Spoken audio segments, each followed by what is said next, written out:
it looked in the 1945 to 1946 time period. Okay, that distracted me, the little recorded message. Anyhow, this is the oldest church in the church building in Washington County, and the church first gathered in 1766, and Zion was founded in 1770. I reached out to Kim Ridenauer, who grew up a part of Zion in one of the generational families of the church, and she did some research on church history from the early 1940s, and so this should help us get a glimpse of life in Washington County when WCCC was formed. Okay, Dr. Scott Wagner was pastor from 1920 to 1952, and you can see him here in the middle of the first row, surrounded by church leaders. In 1928, a new Moeller organ was dedicated, and from 1943 to 1945, Zion did a renovation of the chapel, the church, and parsonage. This picture is the dedication service on October 28, 1945. This is the church as it looked in 1945.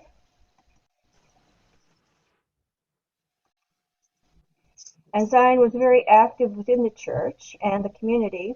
This is a picture of the orchestra. They also had a drama club, an active youth group, Boy Scout troop, and a growing Sunday school.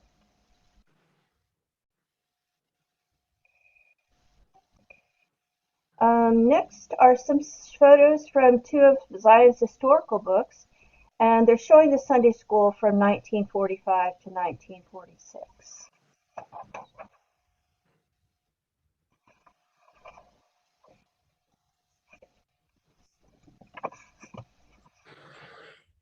And I love seeing the clothes and the demeanors of the people in this photo. And notice the boy next to the man with the easel. Looks like he's got some bubble gum. And he looks like a handful, but I bet he's probably the most fun kid in the class. Maybe some of the youth group. So Kim's family members who have and are currently participating in the choir are great-grandmother Mrs. Baker Young, grandmother Mrs. Young Ridenauer, Father David Ridenauer, Kim and Lori Ridenauer, and Kim's niece Mackenzie Ridenauer. So Kathy provided me with some old papers from her office, and I thought it would be interesting to see the annual report from 1983, which is the earliest year we have a record. Let's see, here is the executive director's message. And President Lee Gunn also had a report which included the focus on advancement of ecumenical witness. And he shared that during the previous summer, the city vesper services were well attended. The council carried on worship services at Greenbrier State Park. In November, an outstanding event was the Festival of Faith with evangelist Tom Skinner. The council operates 2 accredited nurseries for preschool in 2 different locations in Hagerstown. Special Concerns Committee will be hosting an upcoming event, Faith and Security in a Nuclear Age. I put this in for Richard. Okay. Also mentioned in the annual report is the Church Women of Washington County report for 1982. I thought that was interesting because they had a membership of 1,872 women. This is just a little flyer, or excuse me, a pamphlet. And it was included in the application for the tax exempt status. This first paragraph shows our founding date of 1946.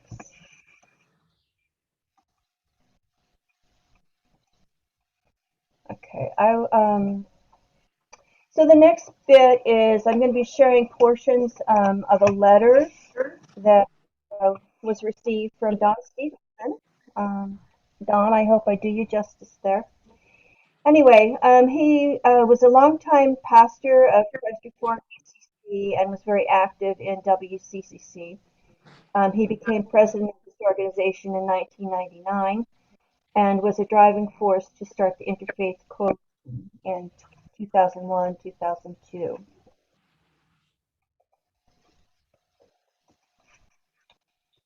The focus of the WCCC initially was ecumenism, and Reverend Stevenson moved to the area nearly 50 years ago after grad school and ministry in the South. He was the new pastor at Paramount Baptist Church.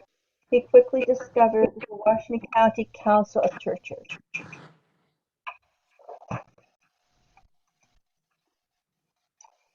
The group met monthly except during the summer, and it was not unusual to see 40 clergy and laity come together to organize community service. Openness, oneness, dominating love and respect and unity were equally important across all denominational lines. Reverend Stevenson was elected as president in 2000. He continued the work of his predecessors. One key objective he had was to have WCCC begin listening to other religions that had an emerging presence in the community. The Interfaith Dialogues was initiated in November 1999. The tragedy of September 11th, 2001 magnified the interest in other religions. September 11th truly opened the eyes of the WCC community and helped it embrace an interfaith perspective.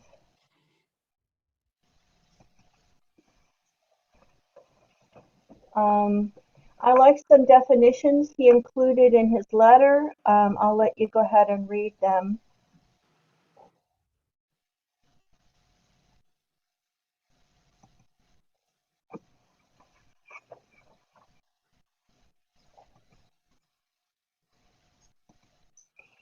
Okay, I'm going to include Don's full letter in the minutes.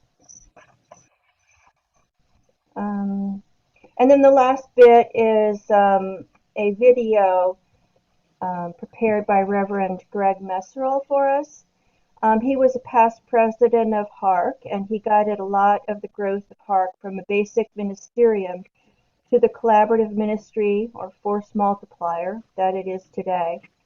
It was his vision of churches and houses of worship partnering with schools that fueled the work that we do in that area.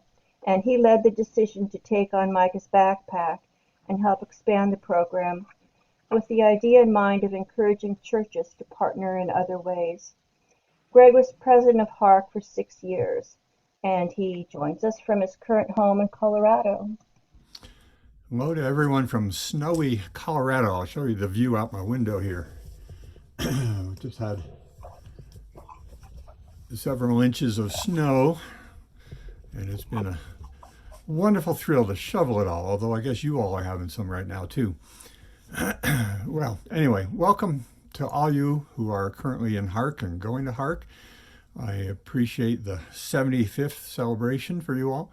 It's a remarkable achievement in many ways. I remember back to Kathy and Kyle and I having a lunch way back when, and just talking about HARC and maybe what it could be and maybe how it could be a little bit better with all of us working a little more together to do the things, emphasizing children and some of the other things you're currently emphasizing. So congratulations to you guys. I'm glad to see you're still plugging away and making a difference in Hagerstown, working together. I just really appreciate that you've kept the tradition going, and I pray that it will continue for many more years. You're lucky to have Kathy, but you're also lucky to have all the lay folks and lay leaders and lay involvement and other pastors. Just congratulations on 75 years. It was one of the highlights of my time at Hagerstown to be involved with HARC. I truly enjoyed it, and truly wish you the best going forward. So God bless you guys. 75 years. Well done, and may it continue for a long time. God bless you. Okay, well, that's all I have. I just wanted to thank Kim and Reverend Stevenson and Reverend Meserole, and to Kathy, who provided my bios for everybody. So, anyway, that's all. Thank you, Brenda. Ed, you're up next. Okay, well, it's good to be with you today and to share with you for a few minutes some remarks and memories from the years that I served in this community. I too appreciate the opportunity to share my recollections of the Washington County Council of Churches and the Hagerstown Area Religious Council. I came to Hagerstown in January of 2001 as a new pastor of the Hagerstown Church of the Brethren. And most of my memories are the last 21 years, but I have one childhood memory that I would like to begin with. And I'm not quite a Washington County native. My parents brought me here when I was just a little over a year old with our family. My dad became the pastor of the Brownsville Church of the Brethren in 1948. Brownsville is about 20 miles south of Hagerstown. It's almost in the next state. My childhood memory of hearing him lead Vesper services at the band shell at the Hagerstown City Park.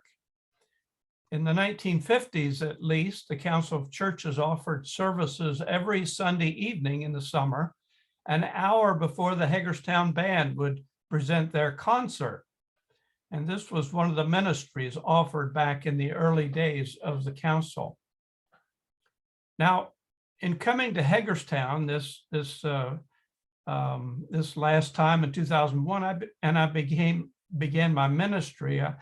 I remember being visited by a man named Bob Hissong one Sunday morning in church.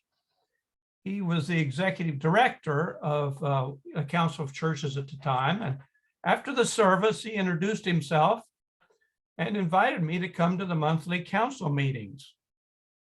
Well, there was no hesitation on my part in accepting this offer. I've always been interested in meeting clergy in the community where I served, and this was no exception. The fellowship was warm, and I got to know many of the pastors in Hagerstown. The monthly meetings were helpful for me in learning about the community and its challenges. There were clergy and lay representatives from the various churches around Hagerstown, as well as folks from the nonprofits and governmental organizations in our community. So I learned about Habitat for Humanity. I learned about REACH. I learned about the Washington County Social Services and other groups that were a part of the community and reached out in ministry. Now, one particular person that I remember was Betty Wilson. This is Richard Wilson's wife. She served as a volunteer for the council's social help services, and that had its center at Trinity Lutheran Church. This ministry offered physical assistance to neighbors in need. As a downtown pastor, I understood the great need of folks who were living on the edge, and I appreciated so much the good work that Betty and her volunteers did. This was real ministry. And that ministry now has been picked up by REACH, I understand. Well, I was impressed with the Council of Churches, especially its leaders. And I want to recall the names of those who were presidents over the years in which I've been in the community. Don Stevenson from Christ Reformed Church, Ed Heim, St. John's Lutheran Church, Jan Dorsey, Hagerstown Church of the Brethren, Steve Robison, Otterbein United Methodist Church, Tim Layton, Church of the Holy Trinity, Greg Meserole, Christ Reformed Church, who you just heard from just a minute ago, Rabbi R.A. Plost, Synagogue B'nai Abraham. And finally today, as we've heard from Elizabeth Jackson at Otterbein United Methodist Church. These folks worked tirelessly for the Council of Churches and what we call now HARC. It wasn't long, though, until I became involved in the Council of Churches in more than monthly meetings. It was Don Stevenson who challenged the council to become more than just an ecumenical organization, as good as it was. Even before the tragedy of September 11, Don was encouraging the council to have conversations about the growing interfaith challenge. And that next winter and spring, he started the Interfaith Coalition, calling together clergy and lay people to begin this work. I attended an early meeting and became hooked. I became part of the coalition. We met regularly and planned events that brought a diversity of folks together to find common ground. And over the next 20 years, this group has advocated for tolerance, respect, and appreciation for the many religious and spiritual traditions in our county. So I've gotten to know and work with folks from the Jewish, the Muslim, Buddhist, Hindu, and Baha'i traditions, as well as many non-theists. Hopefully, this advocacy has helped make our community more respectful of people from many different faiths and cultures. Now, significant, I think, for HARC has been a statement of peace that was developed to speak to the divisiveness which we were sensing in 2016. Signed by over 400 people in our community, it called for our religious community to, quote, refrain from language that degrades or demonizes another religion, and halt all religious rhetoric that attacks another's beliefs and practices. Now, a sign of our growing unity was 2 public meetings that were held. One was at the Islamic Society of Western Maryland after a tragic shooting in a mosque in New Zealand. And the other was at Synagogue B'nai Abraham after a similar tragedy in a synagogue in Pittsburgh. It was a time to support our faith partners in the midst of fear and uncertainty. Let me mention briefly 2 other significant ministries of HARC that I've been involved in: the Good Friday Crosswalk and the annual HARC Hike. In 27, the idea came to hold a Good Friday observance out of doors. We've normally been doing this inside, sometimes a 3-hour service, sometimes shorter. But that year we took to the streets, inviting folks to join us in a walk through downtown Hagerstown on Good Friday. We stopped at various social service ministries and significant public places to relate our faith to the social justice issues of our day. This became an annual event and continued downtown for the next 4 years. And then we decided to move to the Hagerstown City Park and have continued there over the years. During the last 2 years, it has become a virtual event because of COVID. I'm deeply indebted to Angie Shear for writing the liturgy for these services. By the way, we are needing volunteers to organize this effort again. The other one was the annual HARC Hike, which started in 2013 when Kathy came to be our executive director. She was part-time, she became part-time, and we wondered, how are we going to be able to fund this new venture? And so that first year, there was a group of supporters hiked the length of the Catoctin Trail in Frederick County, some 28 miles in one day, getting financial sponsors. And that just started, and we've been doing it ever since. It's become a significant fundraising effort every year. More recently, our group of nearly 100 participants meets at Shepherd Springs Outdoor Ministry Center with hikes of various lengths on the C&O Canal. this past year, even in spite of COVID, we were able to raise over $24,000. So this coming June will be our 10th year of the annual HARC hike. Now for me, all these experiences with what we now call the Hagerstown Area Religious Council has been rich and rewarding. Not only did it extend through my tenure as one of the local pastors, but also into my retirement. I've been richly blessed. And I believe that the work and ministry of HARC has had a significant positive impact in our community. I regret that there are many other programs and offerings now provided by HARC that I have not touched on.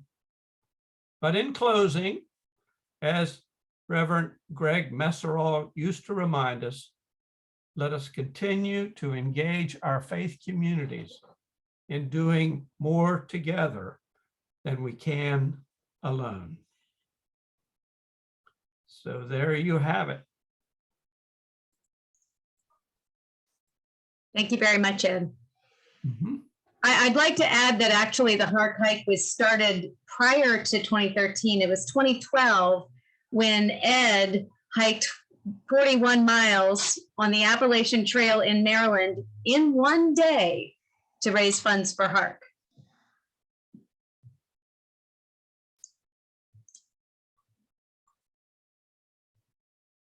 All right, Todd, I think you're up.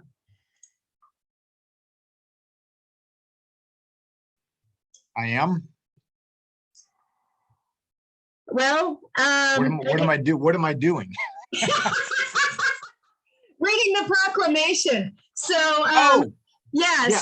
so Emily Okay. Keller, it seems, could not make it after all, and she dropped off a proclamation for Todd.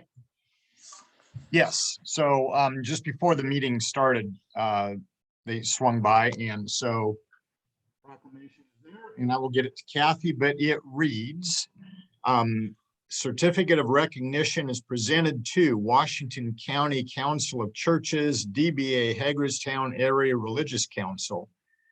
We, the Board of County Commissioners of Washington County, do hereby recognize the Hagerstown Area Religious Council for celebrating its 75th anniversary of service in Washington County by providing hands-on ministry services, fostering programs, learning parties, and the effort of serving hungry children. Your organization has formed a commitment to the citizens of Washington County and is one to be proudly recognized and cherished. We wish you and your team the best of luck in all future endeavors. Awarded this 11th day of January 2022, signed by the Board of County Commissioners, Jeffrey Klein, President, Terry Baker, Vice President, Wayne Kiefer, County Commissioner, Charles Burkett, County Commissioner, and Randall Wagner, County Commissioner. There you go. Thank you, Todd. You're welcome. And actually, that's from the county commissioners. I'm not sure what happened to Emily. She was, Emily Keller was going to come, but she did say there was something that might prevent her from coming, and she would try to send another council member. So I guess I will just say she was not able to make it or get a replacement to come. But I know that she had really wanted to be here. Emily has spoken at several of our meetings in the past, and we've worked together on Washington Goes Purple. And she's just been terrifically supportive, and we've tried to be supportive also of the city. So, Elizabeth, you want to go ahead to the introductions of new religious leaders, and I guess just introductions all around.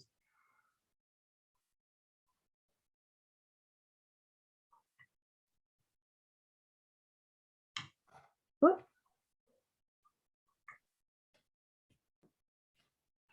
Elizabeth's muted. Let me try that again. Am I unmuted now? Okay. So Kathy, I was looking through the list for those that we were expecting to be here that we know are new. And I see Reverend Dion Hall on the list from Grace. And so I would start there. And I guess I would ask Dion if she would introduce herself. We know that she's from Grace United Methodist Church because I just said it. And tell us a little bit about, I think you're also pastoring at Shiloh in Hagerstown. And so tell us a little bit about you and where you are in ministry and what you're up to these days.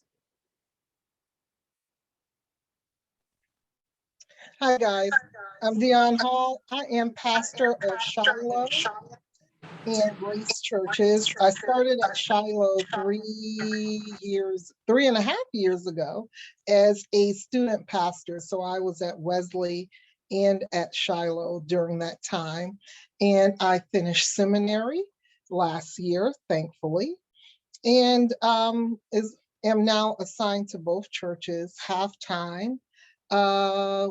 I have been up to writing and studying for provisional exams for elder in the United Methodist Church, and that exam will be at the end of this month. So I've been keeping pretty busy.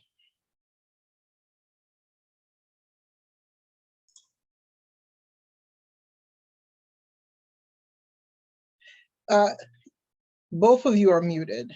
I'm so sorry. myself. No worries. No, I'm glad to have you here. Thank you for sharing and thank you for being a part of HARC, and thank you for your entry into more roles as pastor in Hagerstown, and congratulations on moving forward and going into your exams.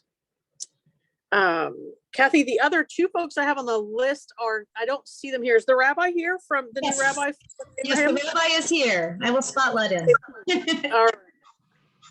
Rabbi, if you'd like, I recognize that window. All right. So. You're muted, Rabbi. I said, all I'm seeing is myself. That's scary. Yeah. That's the way it's supposed to be. Yes. I'm spotlighting you. Well, I'm happy to be here in I almost said Cumberland, because I was the rabbi in Cumberland at Ber Chaim for 4.5 years. And I left to be in California with my now fiance, and we came back for this position. She moved from California to be with me here. When her grandmother died, it's a long story. So anyway, I just started about 2 weeks ago. And I've been involved in interfaith work a lot and was in Cumberland. We had an interfaith group in Cumberland, but it was not quite as organized as this. We had about 5 or 6 people.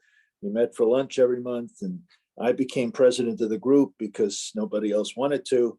So I was the president for a while. So I'm looking forward to really being involved in the interfaith work here, and I'm excited to be here and see how vibrant the interfaith community is, and I look forward to being a part of it. Thanks for welcoming me.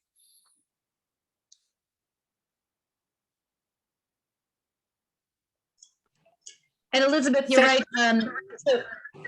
Sorry, go ahead. No, I was going to say thank you so much to the rabbi for that, and welcome. And I'm glad we continue to fold everyone in, even as people come and go. And I'm glad that we're continuing to fold B'nai Abraham in with us and to have the rabbi present. Oh, I just saw Emily Keller pop in. Okay.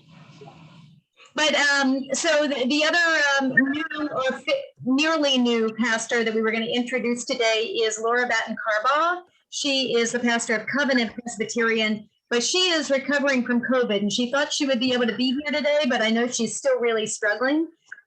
So she probably wasn't feeling well enough to come.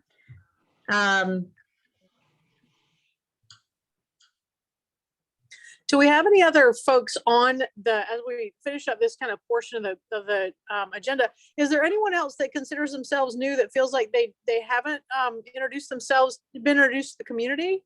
Because we'd like to recognize you. If you feel fresh, let us know. And I think this would be a great time to do round robin introductions where everybody can. What's that? I think this would be a great time to do round robin introductions so the new folks get to know us as well. I think that'd be fantastic. Do you want to kind of do that and sort of ask people one by one since you do you have host control? Yes. Since you have host control, do you want to do that and sort of manage the muting and ask people to introduce themselves? Sure. And do you think, I don't know if I need to spotlight everybody or if we can see each all on this gallery view. Is this okay with everybody or? Yeah. If you select speaker view, then the speakers will pop to the center of the screen without your pinning them. Correct, yes. So anybody, if anybody wants to see the speaker, whoever is speaking a little better, there's a little, it says view in your upper right-hand corner. And if you click on speaker, then whoever's speaking will pop to the front of your screen. Okay, all right. Okay. And welcome, Emily. We will pop to you next.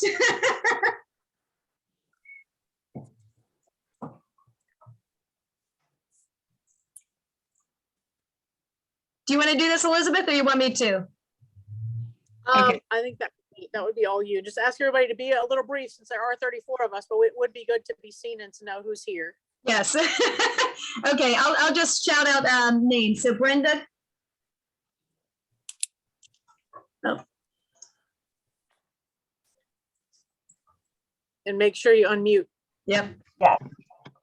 So anyway, Brenda Horsch, and I'm Secretary of HARC Board of Directors. I've been present in the group for 3 years, I guess now, and I am very excited about the things we've been able to accomplish in the last year, and it's as I had envisioned when I first began with the group. Very excited about the people I've been working with, and looking forward to getting to know some of the new people, and that's it. Thanks.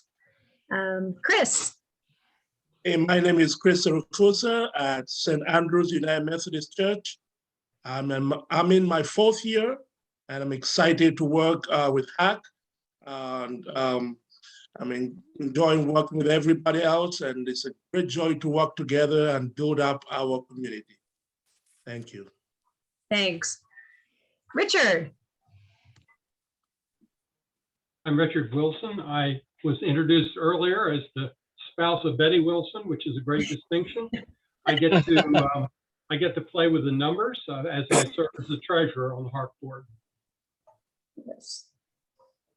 Elise. I'm Elise Weber. I'm a member at the Unitarian Universalist Church, and I help with the Micah's Backpack program, which I think is fabulous. And the learning parties, I've helped with those. So I'm really interested in the programs for kids and families. Thank you. Nice, thank you. Donna. I'm Donna Catling. I'm also a member of the Unitarian Universalist Church of Hagerstown, and really do appreciate the work that HARC does. Thank you. Valerie. Oh, you're muted.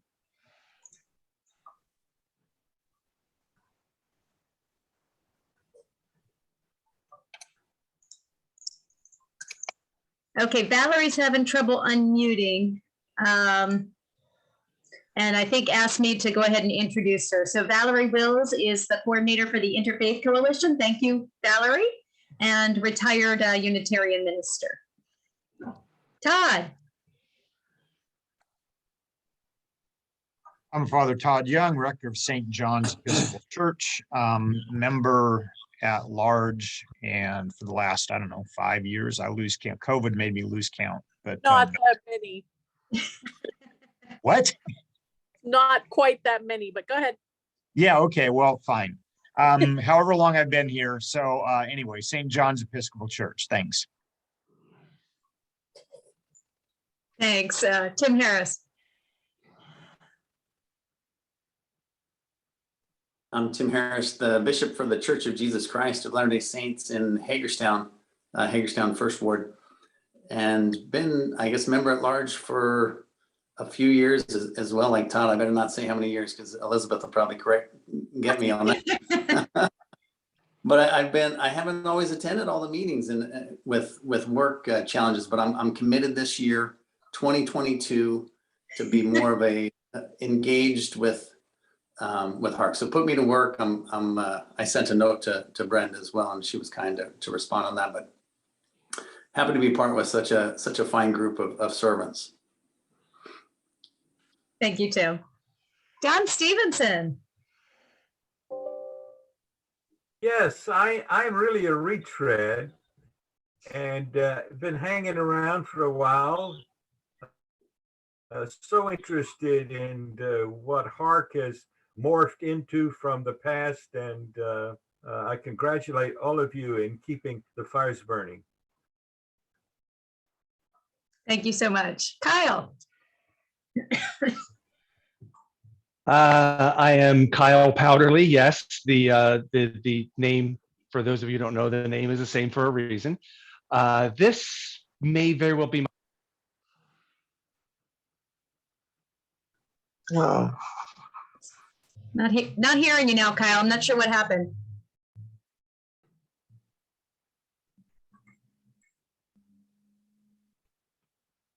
Microphone failures here on my end. So yeah, sorry. Kyle Powderly, yes, Kathy's lesser half. Currently interim pastor at Hebron Mennonite Church here in Hagerstown. This is the third church that I've served in Hagerstown. Previously a Church of the Holy Trinity UCC and the Presbyterian Church of Hagerstown. So I've been with HARC since 2007. And this may be my penultimate HARC meeting in that I have accepted a call to a church in Middletown. So I will be kind of sort of leaving Hagerstown, but still connected through Kathy. So happy to be here as a part of the celebration today. All right. Will.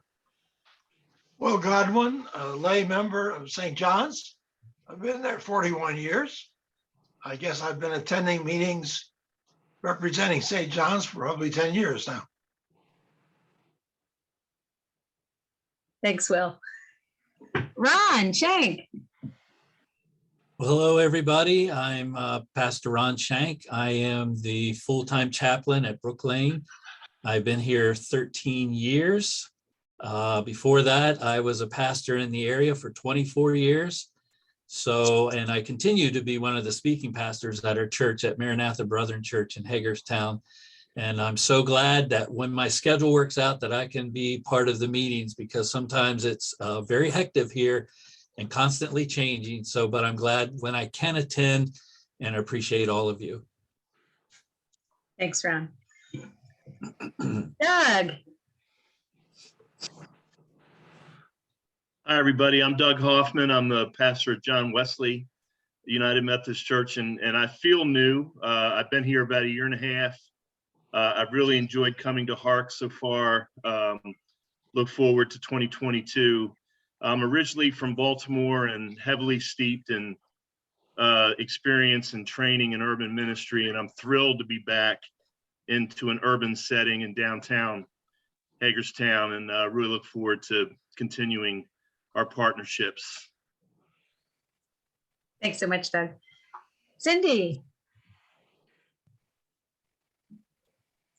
Am I with you, Kathy? Yep. Okay.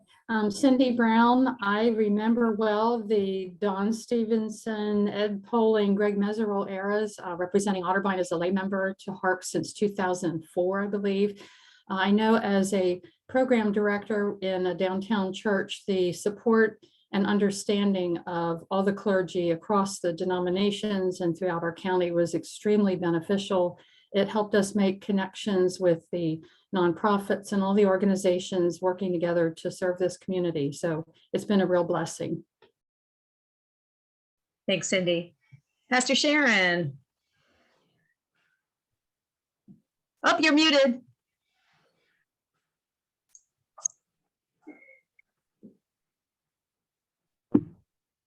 Hi, everyone. I'm Pastor Sharon of Asbury United Methodist, right in downtown Hagerstown. And I've been on the committee, HARC since, I think, 2008. I was invited by Reverend Ray Robeson, one of my retired elders.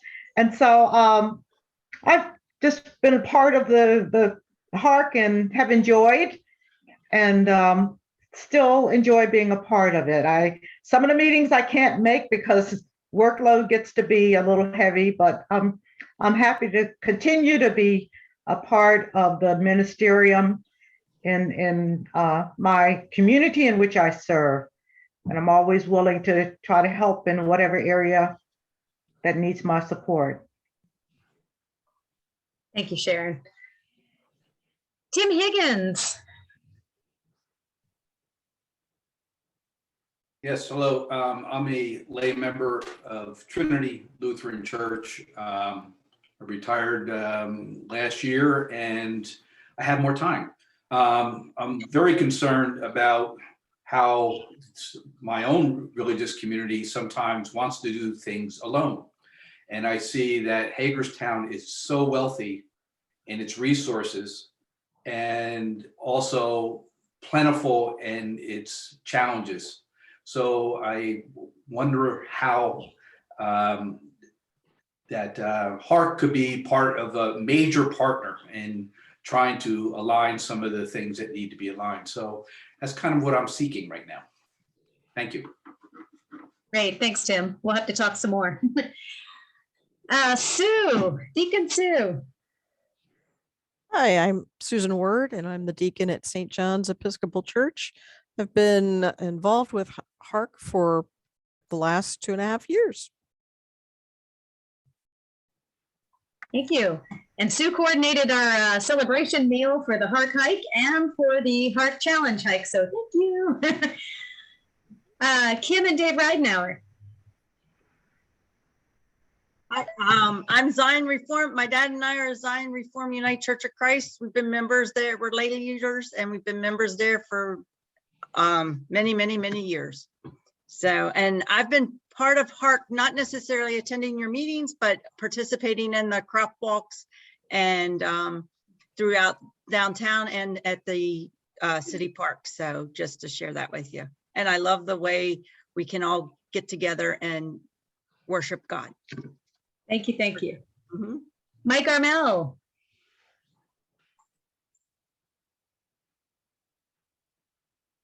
Good afternoon. Thank you for the invitation. I'm the first vice president of Congregation B'nai Abraham, and I've had the pleasure over the past several years to be able to, shall we say, keep track of how things go with HARC and how our congregation can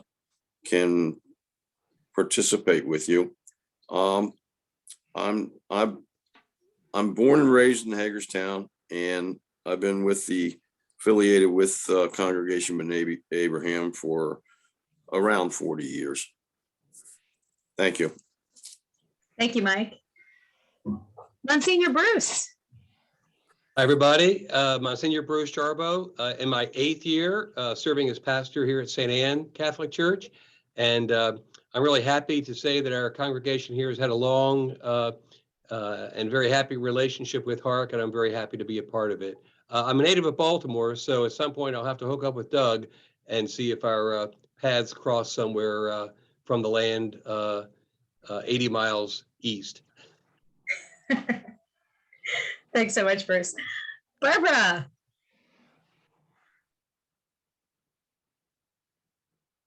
Hi, I'm Barbara Hamilton, and I'm a member of Otterbein United Methodist Church, and I just kind of filled in for a number of years. I served briefly on the board, and I've been doing the Newsflash for 4 years now, and it's been a privilege.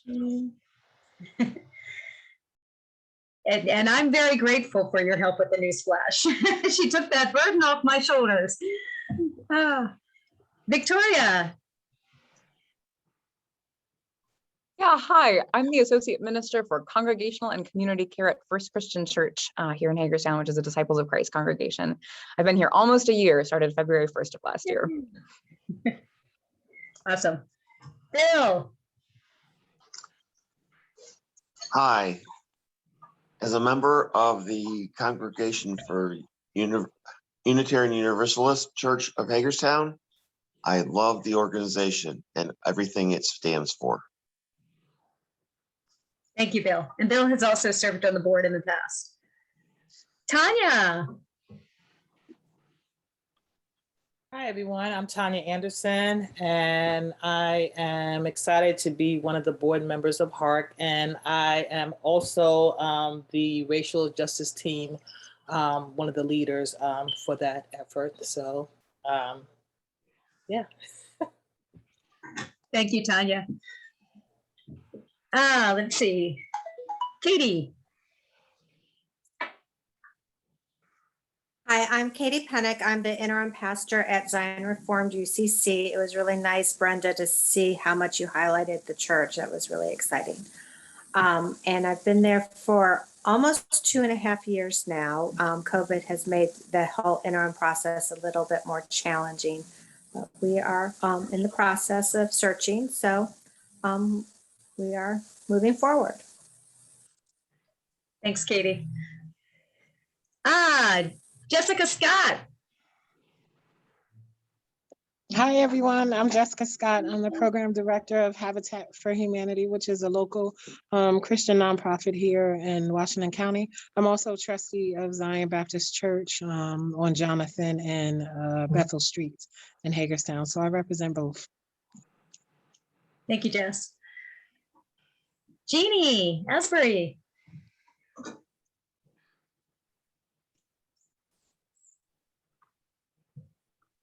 I don't see me. Can you see me? Yep. Awesome.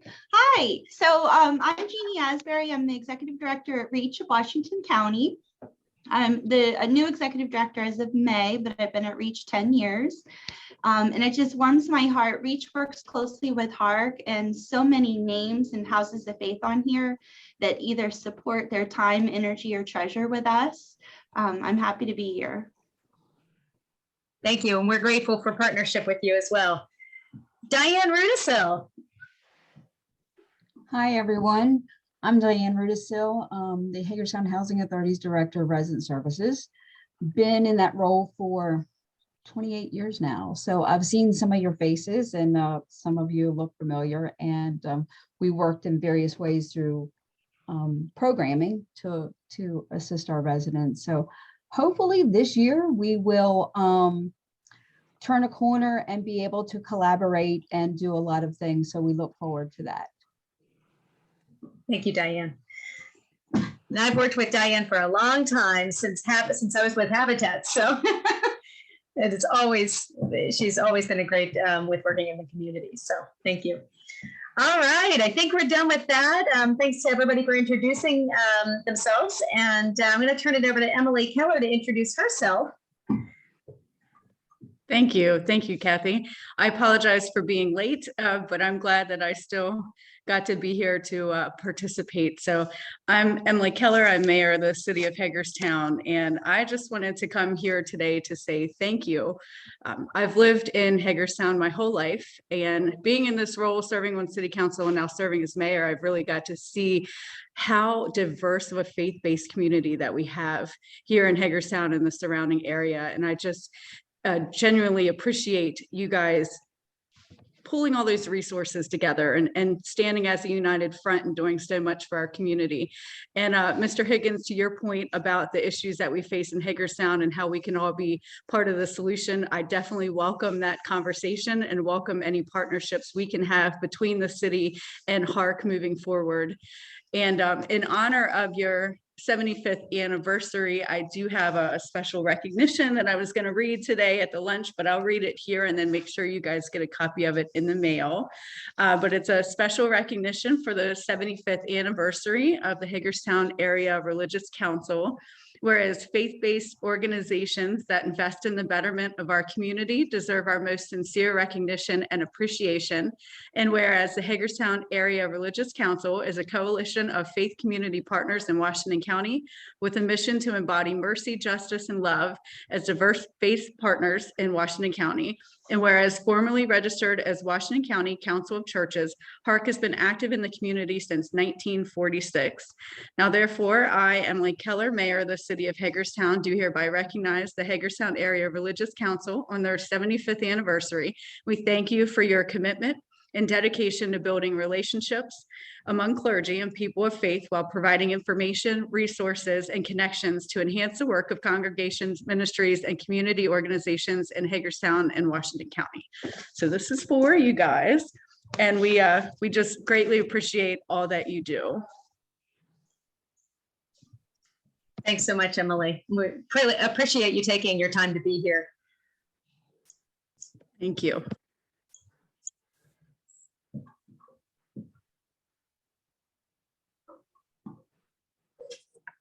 Okay, I guess it's time for our business meeting, Elizabeth. This is where we get to the fun part. A couple things. So at our annual meeting every year, we talk about so one business meeting that we do have, we talk a little bit about our budget. We talk a little bit about our leadership, and we can reflect a little bit on the work that we've done with HARC. And I would absolutely, I think Kathy's going to share it, but you can actually do that while I'm speaking if you want, Kathy, to share the annual report. And I don't know, Kathy, how many hands were in the making of the annual report? It's a really good summary of what we do. Yeah, probably about 5 or 6 hands in the making and printing and such. Mm-hmm. Yeah, you guys have done a fantastic. Many more hands went into actually doing the work that is in the annual report. Yeah. Yeah, and I think that it's just, I think in my reflection on the last year, I think we have to reflect the last 2 because it's been actually 2 years. We kind of did an extension last year of board and budget and all of that to get us to here. So it's been 2 years. 2020 was a little bit of a challenge year and a struggle year. And 2021 has definitely, the board very much wanted to see us emerge from the challenge year into a successful year. And I think we have done that. So we have done a lot of re-examining who we are and what we think the community is about this from the board level. And we want to share that with you. And also, as you see that, Kathy's showing that page here, trying to make sure that we take the work that we've been doing. We've added some significant interest into racial justice, along with the success of families and the work that we do. And so we try to restate a little bit our statements of belief so we can put those on the website. And I encourage to look at the things that we believe in, because we really meant to state them as statements of belief so that we can invite other people who believe the same things to join us too. So I just, the annual report is a little bit combination of the things that we have done and also the focus that we have had for the past year. This is our 2nd year of having a full-time executive director, and it looks like we will be able to continue that. We're going to have to work on fundraising to be able to continue that into the future, but our position is strong right now. Our financial position is strong. We've had a lot of benefit from funds available, community funds, government funds, to be able to fully support Micah's backpack and to have some funds right now to deeply support Micah's backpack.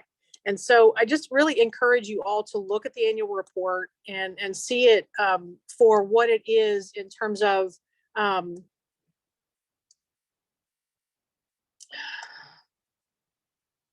guess really just accomplishment and forward movement and success after a really challenging year. So 2020, everybody thought 2021 would be such a better year. And in some ways it wasn't, when you think about the effects of pandemic and the ways that we have continued to see division. But I think HARC, really all of HARC, volunteers, directors, leaders, all of you, I think we've done a really good job at making 2021 a much better experience than 2020, and a much better, I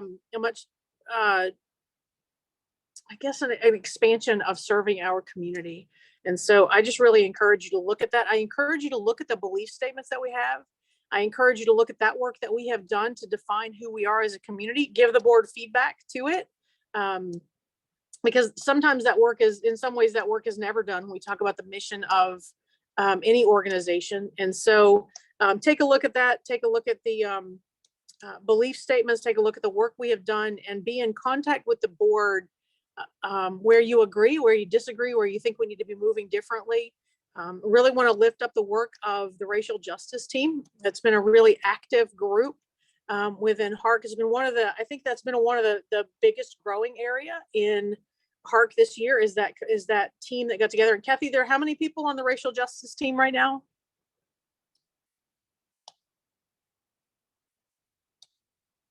A dozen-ish? Yes. Yeah, sorry, I didn't realize I was muted. Probably about 14 people. Yeah. And that team has, and we've had the new board members, and they're also highlighted. We've met them today, Chris Serafisa and Tanya Anderson, and I'm missing one, the third one. Rachel Nichols. Rachel Nichols from Pennick Abraham. Rachel has jumped in and done all kinds of interesting stuff with development, helping us move forward there.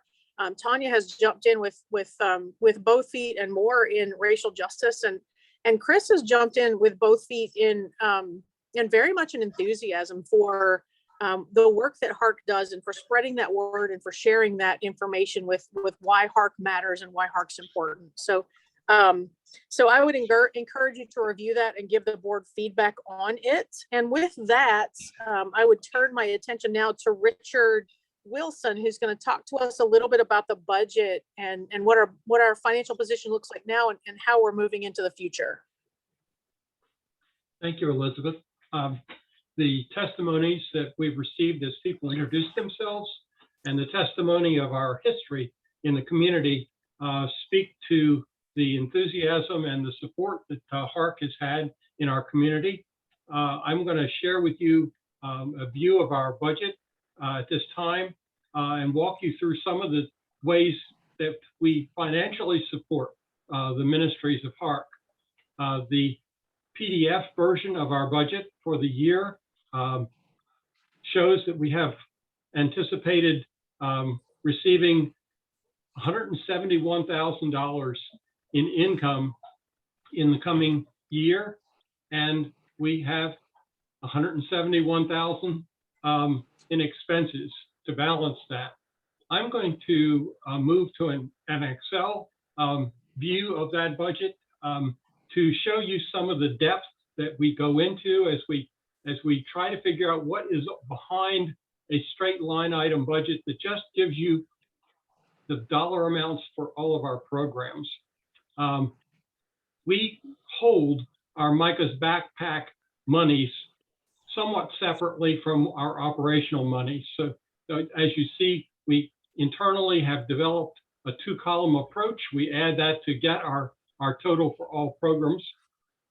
And behind that, we develop a series of budget details to make sure that all of the grants that we're going to receive flow over to the main part of the budget. And I want to draw your attention to the fact that we get a monthly allocation from United Way, thanks to the efforts of our staff to apply for that money annually. That money goes to support operations and Micah's Backpack. We get annual grants from Matthias, Washington County Trust, from King's Daughter Fund, from Fletcher Foundation, and new starting in December of 2021, a renewal of our grant from the Baltimore Washington Conference of the United Methodist Church for Peace and Justice Ministries. So we accumulate about $15,000 annually from straight grants. Another thing that we do is we pass money through. So the HARC budget speaks to specific ministries like Micah's Backpack, which have become normal activity for us. But the HARC budget also enables us to let money that is appropriate flow through HARC. So when a book drive developed in the community, the money to support the book drive was able to flow through the HARC budget. When there was a collection of winter wear for Afghan refugees, HARC was involved in that. And wherever programs like that pop up to fill an immediate need, the HARC budget can allow for money to flow in and flow back out to the community. Within the Micah's Backpack area, we keep track of restricted and non-restricted funds. And that enables us to take the restricted money and make sure it is spent on lunches for young people in our schools. But often individuals will make financial donations to Micah's Backpack generally, and the board about midway through this past year elected to take 10% of those monies that are flowing through to Micah's Backpack to support the operation. Because when you get back to the main budget, you will see that come on, behave, that we've about 32,000 in restricted money and 43,000 in non-restricted monies come through. And by taking a 10% administrative cost off of the non-restricted, that enables us to help pay for staff. When you look at the way we spend our money, you begin to get a sense that what our budget is about how we conduct the mission of HARC. Micah's Backpack is a major area where money flows through HARC to support Micah's Backpack, and almost $100,000 of that 171 will be flowing directly to Micah's Backpack. And as I mentioned, there's a community book drive. There was money that flows through the HARC budget to support food pantries locally. A major activity that raises money for us was the income from the hike. Fortunately, we only spend about $3,000 to raise the $27,000 that we raised from the hike. Then there is, of course, our staff cost, which incorporates the servicing fee that we pay to Ministry Works, a organization within a Brotherhood Mutual who carries our insurance, enabling us to really keep the amount we pay for payroll services at a minimum. Of course, there are operational expenses, but there are not very many of them. Operational expenses are quite low. And we have a balanced budget, which is enabled this year by having finished 2021 in a favorable financial position. We were able to set money aside, both in operations and in Micah's Backpack, to create a reserve. And we balanced the budget this year by transferring from reserves close to $20,000, and in the operational area by transferring back in just over $13,000. And so that is the conclusion of my report. And I take that as a motion from you, Richard, to approve this budget for this coming year. Yes, I so move. Do I have a second for that from someone? I second it. Tell me your name so Brenda can record that. Will Godwin. Thank you, Will. Thanks. Okay. All right. Is there any discussion for the budget? Any questions for Richard? Anything we need to talk about before we take a vote on the budget?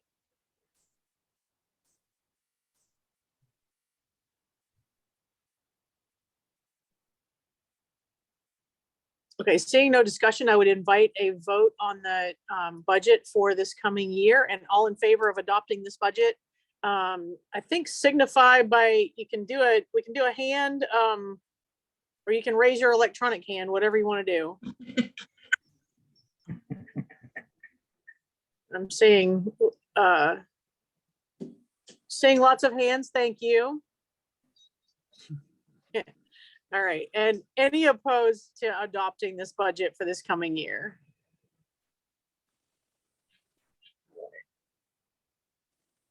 Brenda, don't know what the number is, but I'm gonna call that unanimous of those voting that we're passing the budget for this year. And we're gonna move on to leadership. There are only these two things that we have to vote on to accomplish the business of the board. So we'll try to move through this very quickly.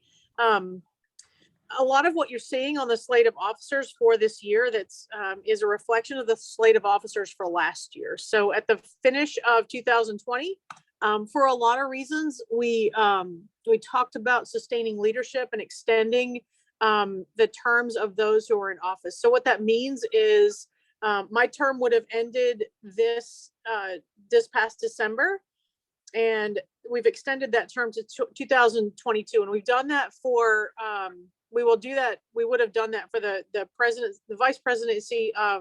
Reverend Jake Caldwell stepped back from congregational ministry, so also stepped back from that vice presidency. Brenda has agreed to extend her first term to December 2022. Richard is extending is extended one term, is in his third 2-year term, and Reverend Wills is extending to 2022, as well as, and this is why I give Todd a hard time. I guess he's almost been here 5 years, because Father Todd is going to also extend to the end of 2022. The impact of that is that the nominations team is going to need to work to put together a good slate of officers moving forward in 2023. But the good part is that we have bridged from the kind of very tumultuous 2020, and we've had a group of people that have continued to serve and to move through 2021, and will provide stable leadership until the end of 2022. And so before you is the leadership for HARC moving forward. We are putting a nominations team together and looking for someone to fill that the vice presidency. The vice presidency is someone who sees themselves fleeting into the president position. I was vice president for 2 years and then moved into a 2-year presidency. And that same thing would happen. We've had some repeat presidents. I don't intend to be one. We have had some, and that's been successful, but I don't intend to do that myself. And so we're looking for someone who would be interested in being vice president this year and then taking over the presidency of this board in 2023. But what is before you now is the membership of the structure of the HARC board through the end of 2022, with the board asking for approval to fill the vice president position during the year of 2022. And I am placing that before you. Would anybody make a motion that we adopt this leadership board?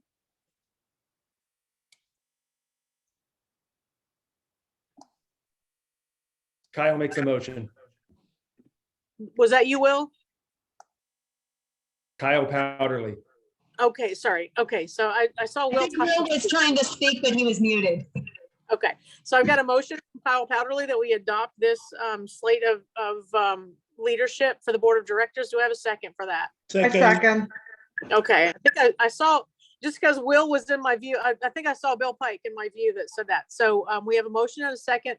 Is there any discussion to the leadership of the board?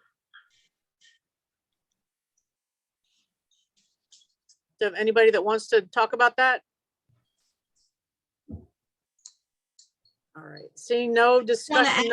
Thank you to everybody who is serving, because I just have to say it's been a great, wonderful board to work with, and I appreciate all that they do. Thank you. Thank you, Kathy. So seeing no discussion, we'll have a vote for that. So all who would affirm this structure of the board, please indicate by raising a hand of some sort.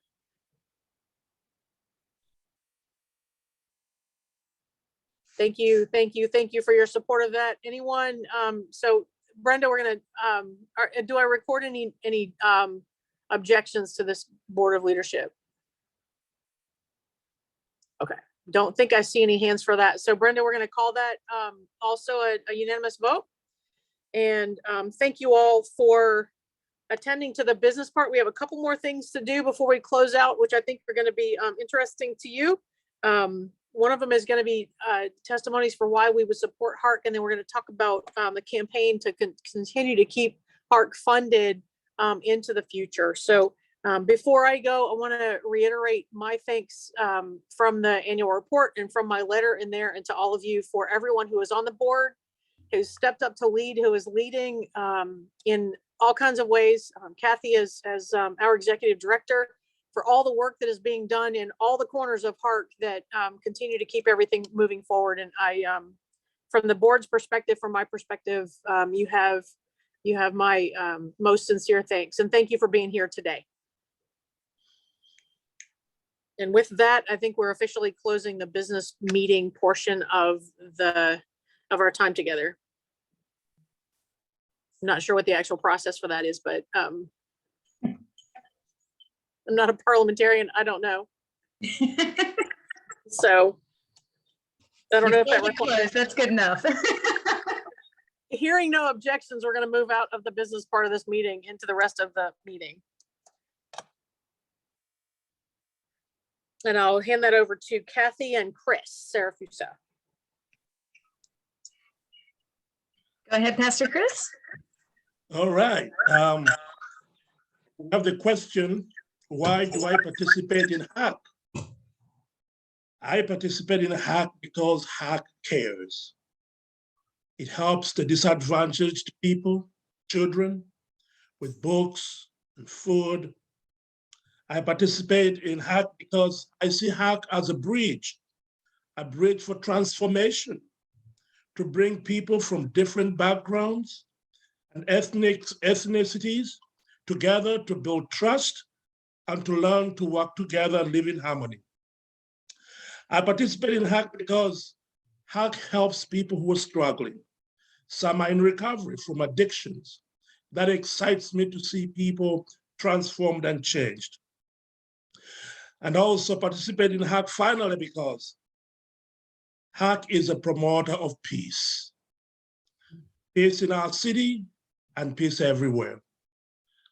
I pray that God will help us to live in harmony and that HARC will be courageous and all of us will be courageous together. Thank you. Thank you. In your chat, if anybody can get to chat, if you click on a link that I put there, it will take you to a board where you can put your own comments. Also, feel free to say your comments out loud about why you might participate in HARC, or maybe what you would like to see HARC doing. Why you want to be engaged in HARC could be also a message to what we should be doing in the community. So I'm going to share the screen on that so you can see. But if you click on that link, it should take you to this page, and you can just either click somewhere on the page or click the plus sign and add your why do you participate in HARC.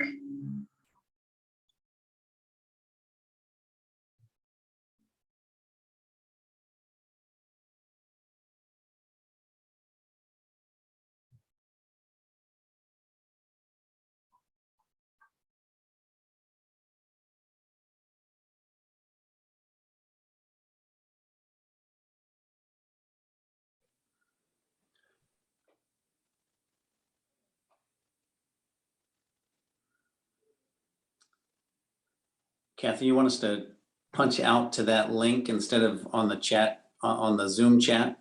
Yeah, the link is in the Zoom chat. So if you click on that, you go out to that page and just type something there. All right, thanks. Sure. But if you'd rather just say something, that's fine too.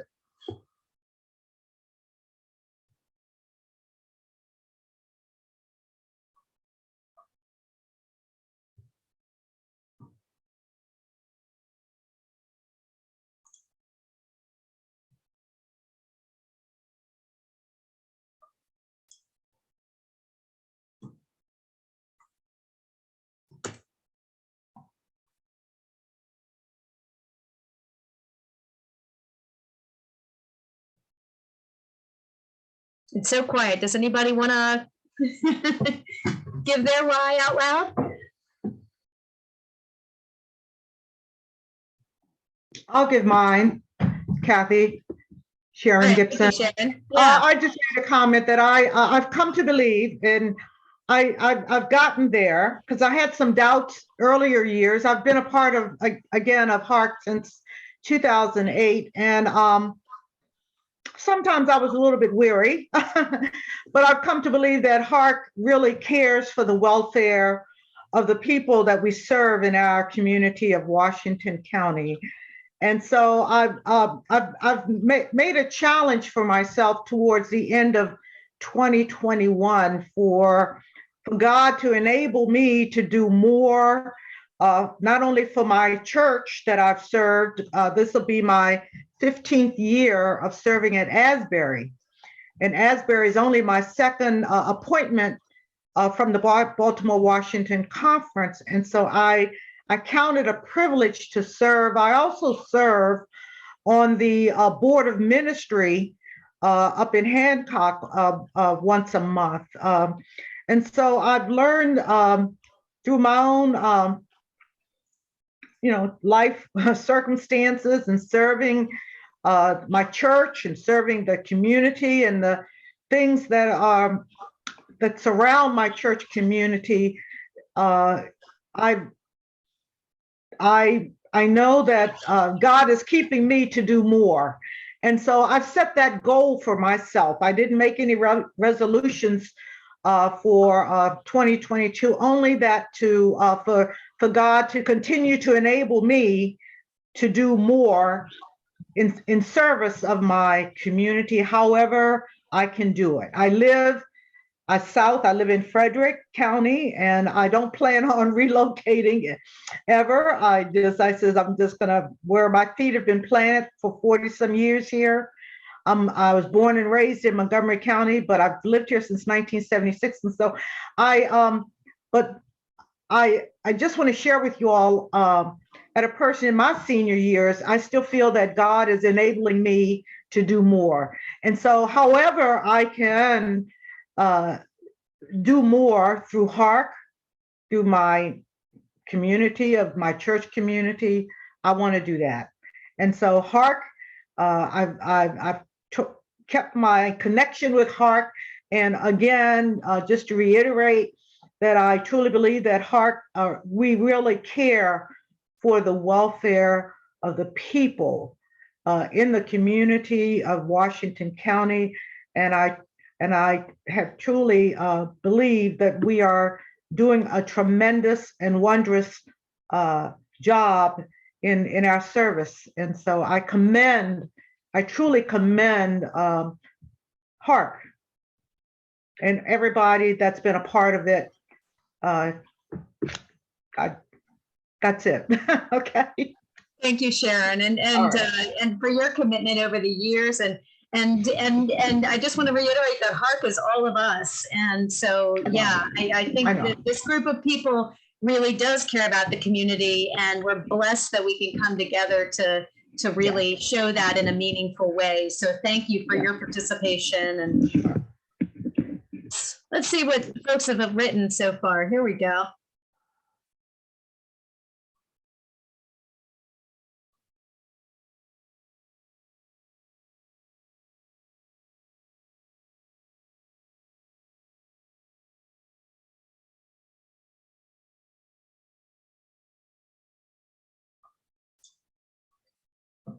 Well, thanks for all who wrote on that. Feel free to continue to write. It'll be fun to see. But I'm going to share now a video.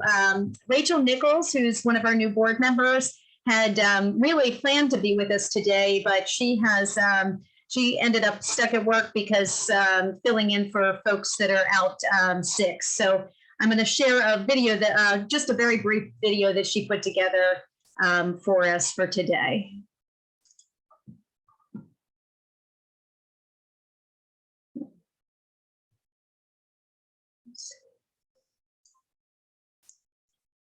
Good afternoon, friends. The 75th anniversary is often associated with diamonds, an enduring symbol of strength, love, and health.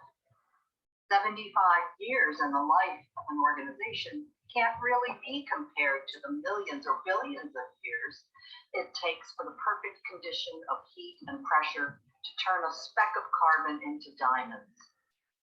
The testimonials you just heard about what HARC means to some of its members, and more importantly to those hidden stories of lives enriched, shines every bit as bright as any gem. 75 years of sharing a mission that embodies mercy, justice, and love is worth celebrating even after the fact. Our anniversary year was consumed with the work of maintaining a wide range of projects and programs affecting thousands of citizens in Washington County during the global pandemic. There was no time to stop and celebrate. And although we're still entrenched in the pandemic, we found creative ways to continue our work. Many of you give so much of yourselves, and I know you'll want to help HARC stay relevant and viable as we reach out to those who most need us. One way that requires very little effort from each of us is by donating directly to HARC. That is what the HARC 75 campaign is aiming to accomplish. We're asking that you commit to making a donation now.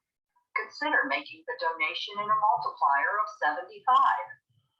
If even 40 people would donate $7.50 a month, we could put close to $4,000 into programs like learning parties, Micah's backpack, and strengthening our interfaith bonds. It couldn't be more convenient. Just go to our website, harccoalition.org, and click on the orange donate button. There you can make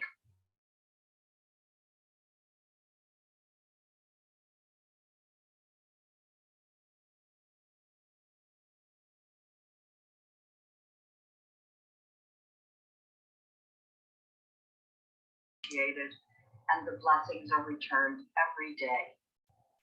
Thank you for caring about our community.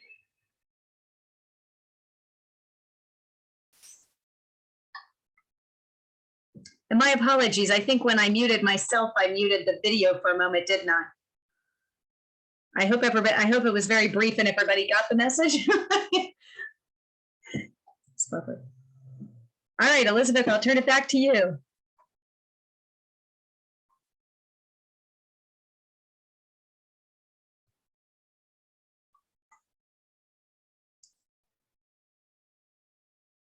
Oh, wait, I guess announcements. I didn't have any announcements other than just the upcoming, the February meeting is scheduled, is February 8th from 1 to 2:30. And we're gonna do another celebration. It's the Interfaith Coalition's 20th anniversary celebration. So we're celebrating a lot this year.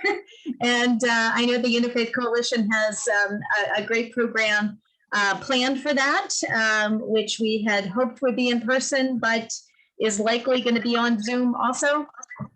So stay tuned for that. Any other announcements before we close out?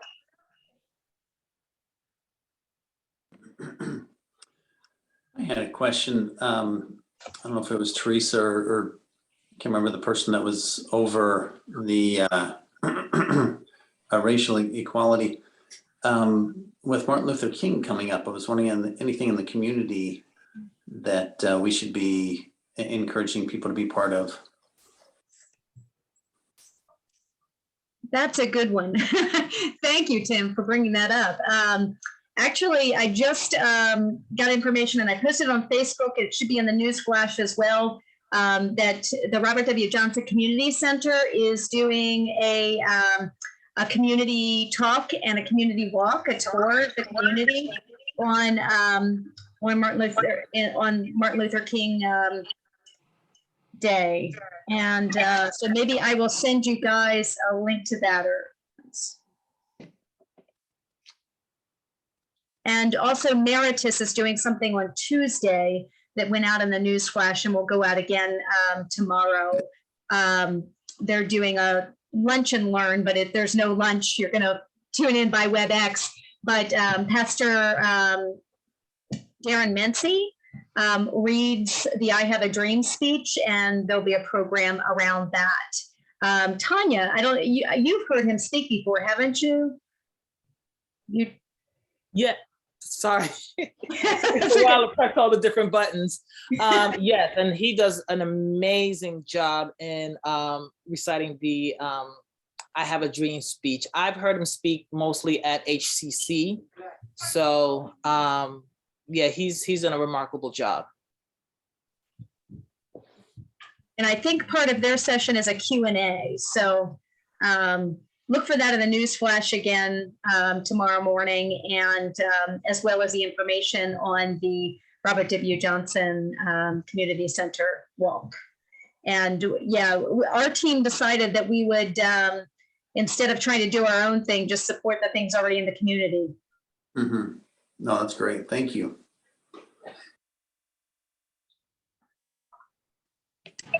It's a great question. Thank you. Any other questions, announcements that Kathy does not have? Yes, Will. I would request and pray that we encourage those who have not been vaccinated, go get it. With a 32% infectious rate in our county today, the chances of getting it are really good. So we need to encourage people to get the shot. And I would second that encouragement from working in the hospital and seeing people of all ages, all walks of life, and very random understandings of when COVID can be really bad and when COVID can't, and for everybody to do the same thing. So I second that, Will, and I thank you for that. Thank you for that word. Thank you. All right. Anyone else have any other input? If anybody has any ideas on how the faith community can encourage the community to get vaccines, all ears.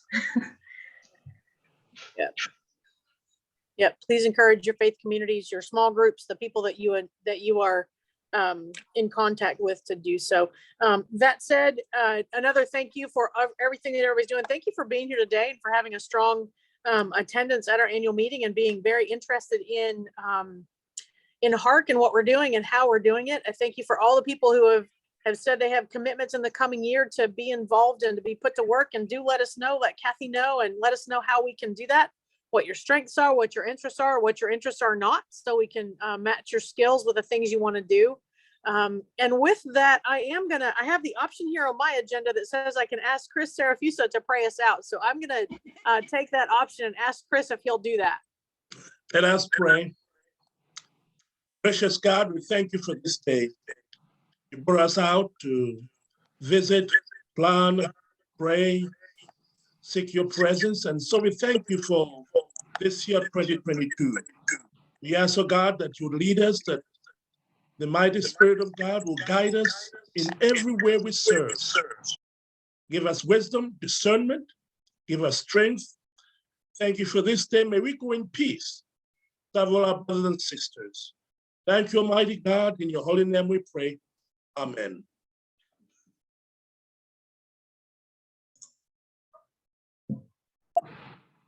Thank you so much. Have a great day. Have a great week. See you soon. God bless. God bless everyone. God bless.